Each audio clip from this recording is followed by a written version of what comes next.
ತುಮಕೂರು ಕ್ಷೇತ್ರದ ವಿಚಾರವಾಗಿ ಮಾತನಾಡ್ತಾ ಇದ್ದೀವಿ. ಜನಾಭಿಪ್ರಾಯವನ್ನ ಸಂಗ್ರಹ ಮಾಡಲಾಗ್ತಾ ಇದೆ. ತುಮಕೂರು ಕ್ಷೇತ್ರದ ಇಂಚಿಂಚು ಮಾಹಿತಿಯನ್ನ ಕೂಡ ಕೊಡ್ತಾ ಹೋಗ್ತೀವಿ. ತುಮಕೂರು ಕ್ಷೇತ್ರದಲ್ಲಿ ಯಾರ ಬಲ ಜೋರಿದೆ ಅನ್ನುವಂಥದ್ದನ್ನ ಕೂಡ ಸಂಜೆಯ ವೇಳೆಗೆ ಅದರ ರಿಸಲ್ಟ್ ಅನ್ನ ಕೂಡ ನಾವು ನೀಡ್ತಾ ಹೋಗ್ತೀವಿ. ಪ್ರಮುಖವಾಗಿ ಸಾಕಷ್ಟು ಕರೆಗಳು ಬರ್ತಾ ಇದೆ. ನಿಮ್ಮ ರಾಜ್ ನ್ಯೂಸ್ಗೆ ಸಾಕಷ್ಟು ಜನರು ತಮ್ಮ ಅಭಿಪ್ರಾಯವನ್ನ ಕೂಡ ವ್ಯಕ್ತಪಡಿಸುತ್ತಿದ್ದಾರೆ. ನಾವೆಲ್ಲವನ್ನ ಕೂಡ ನೋಟ್ ಮಾಡ್ಕೊಳ್ತಾ ಇದ್ದೀವಿ. ಯಾಕಾಗಿ ಈ ನಾಯಕನೇ ನಿಮ್ಮ ಕ್ಷೇತ್ರಕ್ಕೆ ಬೇಕು ಅನ್ನುವಂತಹ ಪ್ರಶ್ನೆ ಕೂಡ ಇದೆ. ನಿಮ್ಮ ಅಭಿಪ್ರಾಯವನ್ನ ನೀವು ತಿಳಿಸಬಹುದು. ಹಾಗೆ ನಿಮ್ಮ ಓಟ್ ಯಾರಿಗೆ ಅನ್ನುವಂಥದ್ದನ್ನ ಕೂಡ ನೀವು ಹೇಳಬಹುದು. ಇದೇ ವಿಚಾರಕ್ಕೆ ಸಂಬಂಧಪಟ್ಟಂತೆ ಸಂಜೆಯ ವೇಳೆಗೆ ಇದರ ರಿಸಲ್ಟ್ ಅನ್ನ ಕೂಡ ನಾವು ಕೊಡ್ತಾ ಹೋಗ್ತೀವಿ. ಈಗಾಗಲೇ ಮುದ್ದಾ ಹನುಮೇಗೌಡರಾಗಿರ್ಬೋದು, ಮತ್ತೊಂದು ಕಡೆ ವಿ ಸೋಮಣ್ಣ ಆಗಿರ್ಬೋದು, ಅವರ ಬಲ ಕೂಡ ಯಾವ ರೀತಿಯಾಗಿ ಜನರನ್ನ ಸೆಳೆಯೋದಕ್ಕೆ ಪ್ರಯತ್ನ ಪಡಲಾಗ್ತಾ ಇದೆ. ಪಕ್ಷದಲ್ಲಿ ಆಂತರಿಕ ಬಿಕ್ಕಟ್ಟಿದೆಯಾ ಏನು, ಎಲ್ಲಾ ವಿಚಾರವನ್ನ ಕೂಡ ತಿಳಿಸಲಾಗ್ತಾ ಇದೆ.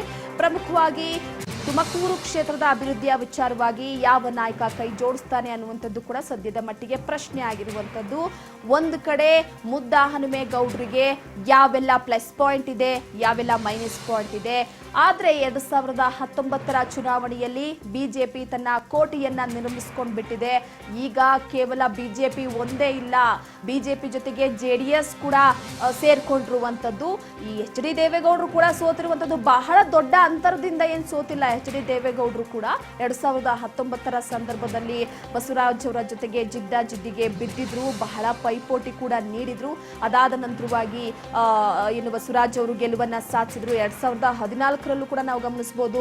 ಇನ್ನ ಮುದ್ದಾ ಹನುಮೇಗೌಡರು ಹಿರಿತಲೆ, ರಾಜಕೀಯ ಅನುಭವ ಇರುವಂತಹ ನಾಯಕ, ಪಕ್ಷವನ್ನ ಒಗ್ಗೂಡಿಸಿಕೊಂಡು ಹೋಗುವಂತಹ ಪ್ರಬಲ ಶಕ್ತಿ ಅವರಲ್ಲಿದೆ. ಒಕ್ಕಲಿಗ ಸಮುದಾಯದ ಪ್ರಬಲ ನಾಯಕರಾಗಿ ಗುರುತಿಸಿಕೊಂಡಿದ್ದಾರೆ. ವಿ ಸೋಮಣ್ಣ ಅವರು ಲಿಂಗಾಯತ. ಅಂದ್ರೆ ಬಿಜೆಪಿಯಲ್ಲಿ ಏನ್ ಮಾಡಿದೆ ಅಂತಂದ್ರೆ, ಬಿಜೆಪಿ ಹೈಕಮಾಂಡ್ ಕೂಡ ಕೆಲವೊಂದಿಷ್ಟು ಕ್ಷೇತ್ರದಲ್ಲಿ ಜಾತಿವಾರು ಲೆಕ್ಕಾಚಾರದ ಮೇಲೆ ಟಿಕೆಟ್ ಅನ್ನ ಕೊಟ್ಟಿರುವಂತದ್ದು. ಅಂದ್ರೆ ಜಾತಿವಾರು ಸಮುದಾಯದ ಜನರನ್ನ ಸೆಳೆಯುವಂತಹ ನಿಟ್ಟಿನಲ್ಲಿ ಅದೇ ಸಮುದಾಯದ ನಾಯಕನನ್ನ ಕಣಕ್ಕಿಳಿಸಿ ಎಲ್ಲೋ ಒಂದು ಕಡೆ ಕಮಾಲ್ ಮಾಡೋದಕ್ಕೆ ಪ್ರಯತ್ನ ಪಡ್ತಿದೆ. ಇದು ವರ್ಕೌಟ್ ಆಗುತ್ತಾ? ಕೆಲವೊಂದು ಕ್ಷೇತ್ರದಲ್ಲಿ ವ್ಯಕ್ತಿಯ ಪ್ರಭಾವ ಇರುತ್ತೆ, ಮತ್ತೊಂದು ಕಡೆ ಪಕ್ಷದ ಪ್ರಭಾವ ಕೂಡ ಇರುತ್ತೆ. ಸಮುದಾಯವನ್ನ ಸೆಳೆಯೋದಕ್ಕೆ ನಾನಾ ರೀತಿಯ ಕಸರತ್ತನ್ನ ಕೂಡ ಮಾಡಲಾಗುತ್ತೆ. ಅದರ ಚುನಾವಣೆ ಬಂತು ಅಂತಂದ್ರೆ ಸಮುದಾಯ ಬಹಳ ಇಂಪಾರ್ಟೆಂಟ್ ಕೂಡ ಆಗಿರುತ್ತೆ. ಆ ಹಿನ್ನೆಲೆಯಲ್ಲಿ ನಾನು ನೋಡಿ ಇಲ್ಲಿ ನೋಡ್ಬೋದು ನೀವು ಸ್ಕ್ರೀನ್ ಅಲ್ಲಿ 2019ರ ತುಮಕೂರು ರಿಸಲ್ಟ್ ಅನ್ನ ನೋಡ್ಬೋದು. ಅವರ ಗೆಲುವಿನ ಅಂತರ, ಹಾಗೆ ಎಷ್ಟು ಮತಗಳು ಬಂದಿತ್ತು, ಅದರ ಜೊತೆಗೆ ಎಷ್ಟು ಜನರು ಗೆಲುವನ್ನ ಅಂದ್ರೆ ಇವ್ರು ಸಾಧಿಸೋದಕ್ಕೂ ಕೂಡ ಪ್ರಯತ್ನ ಪಟ್ಟಿದ್ರು ಅಂತ. ಬಸವರಾಜ್ ಅವರಿಗೆ 5,96,127 ಮತಗಳು ಬಂದಿತ್ತು. ಹೋದ ಲೋಕಸಭಾ ಚುನಾವಣೆಯಲ್ಲಿ ಎಚ್ ಡಿ ದೇವೇಗೌಡರಿಗೆ 5,82,788. ಸಾಮಾನ್ಯ ಮಾತಲ್ಲ ಈ ಒಂದು ಮತ. ಯಾಕಂದ್ರೆ ಎಚ್ ಡಿ ದೇವೇಗೌಡರು ಹೊರಗಿನಿಂದ ಬಂದು ಇಷ್ಟೊಂದು ಜನರ ಪ್ರೀತಿ ವಿಶ್ವಾಸವನ್ನ ಕೂಡ ಗಳಿಸಿದ್ರು. ಅಂದ್ರೆ ಗೆಲುವಿನ ಅಂತರ ಕೇವಲ 13,339 ಅಷ್ಟೇ ಇಲ್ಲ ಆಗಿರುವಂಥದ್ದು. 70,000 ಅಂತರದಲ್ಲಿ ಇಲ್ಲೇನು ಬಸವರಾಜ್ ಅವರು ಗೆದ್ದಿಲ್ಲ, ಬಹಳ ತೀರಾ ಕಡಿಮೆ. ಯಾಕಂದ್ರೆ ಎಚ್ ಡಿ ದೇವೇಗೌಡರು ಒಕ್ಕಲಿಗ ಸಮುದಾಯದ ಪ್ರಬಲ ನಾಯಕರು ಕೂಡ ಹೌದು. ತುಮಕೂರು ಕ್ಷೇತ್ರವನ್ನ ಆಯ್ಕೆ ಮಾಡಿಕೊಂಡಿದ್ದು ಅದೇ ಹಿನ್ನೆಲೆಯಲ್ಲಿ. ಯಾಕಂದ್ರೆ ಜೆಡಿಎಸ್ ನಿಂದ ಯಾವೊಬ್ಬ ಅಭ್ಯರ್ಥಿಯನ್ನ ಕಣಕ್ಕಿಳಿಸಿದ್ರು ಕೂಡ ಅಲ್ಲಿ ಆಲ್ಮೋಸ್ಟ್ ಕಾನ್ಸಂಟ್ರೇಟ್ ಮಾಡುವಂತದ್ದು ಒಕ್ಕಲಿಗ ಸಮುದಾಯದ ಮೇಲೆ. ಈ ತುಮಕೂರು, ಮಂಡ್ಯ, ಹಾಸನ ಆಗಿರ್ಬೋದು, ಚಿಕ್ಕಬಳ್ಳಾಪುರ ಆಗಿರ್ಬೋದು, ಕೋಲಾರ ಆಗಿರ್ಬೋದು, ಇಲ್ಲೆಲ್ಲವೂ ಕೂಡ ಈ ಗೌಡ ಸಮುದಾಯದ ಪ್ರಬಲ ನಾಯಕರನ್ನ ಅವರ ಜೊತೆಗೂಡಿ ಒಕ್ಕಲಿಗ ಸಮುದಾಯವನ್ನ ಸೆಳೆದುಕೊಳ್ಳುವಂತಹ ಪ್ರಯತ್ನವನ್ನ ಕೂಡ ಮಾಡಲಾಗುತ್ತೆ ಇಲ್ಲಿ.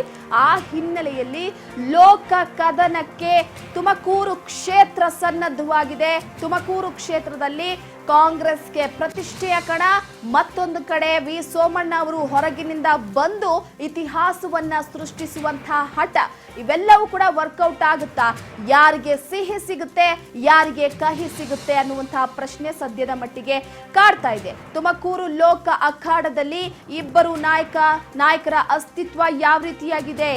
ಒಂದು ಕಡೆ ಸ್ಥಳೀಯ, ಮತ್ತೊಂದು ಕಡೆ ಹೊರಗಿನವ.